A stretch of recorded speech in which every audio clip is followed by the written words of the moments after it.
Майстори и майсторанки, ние ще ви покажем как професионално да си поддържате велосипеда. Представяме ви това уникално бижу Specialized Hard Rock. Велосипед на годината 1900 и балканската. На времето си търсих модел Heavy Metal, ама не открих такъв. Всяко нещо си изисква своята поддръжка. Започваме с най-важното – веригата. Почистваме я и я обезмасляваме с чистител за спирачки Würth. Третираме и местата, откъдето преминава веригата. Ще я смажем с суха смазка спрей за вериги ТТ на Norfest. Слагаме дългата тръбичка за по-директно насочване на смазката. Пръскаме обилно по цялата дължина на веригата. Тази суха смазка прилепва идеално по въртящи се елементи и детайли. По нея почти не прилепват прах и мръсотии, което я запазват продуктивна за по-дълъг период.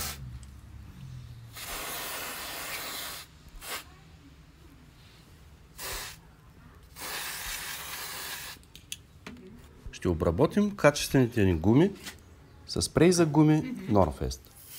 Спрей за гуми Norfest поддържа и съхранява гумата и удължава живота й.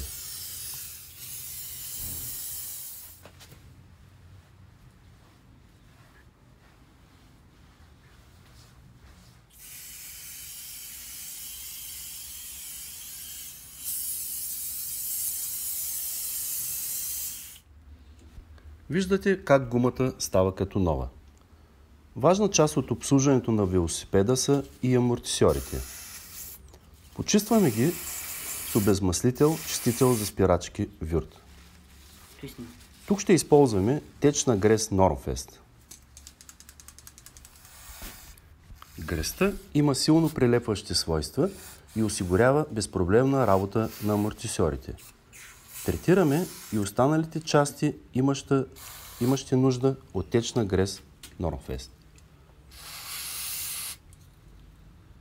Да използваме обезмаслител Würth за истинското му предназначение – почистване на дискове за спирачки.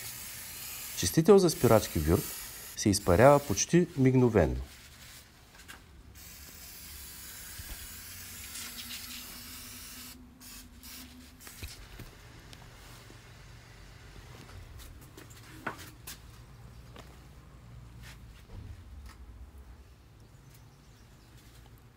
Нанасяме спрей за гуми Norfest и от другата страна на гумите.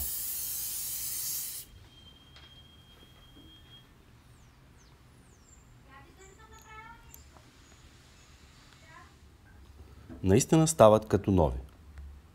Общо взето това са повечето от дейностите по обслужване на велосипед, които трябва да направи всеки уважаващ себе си колоездач.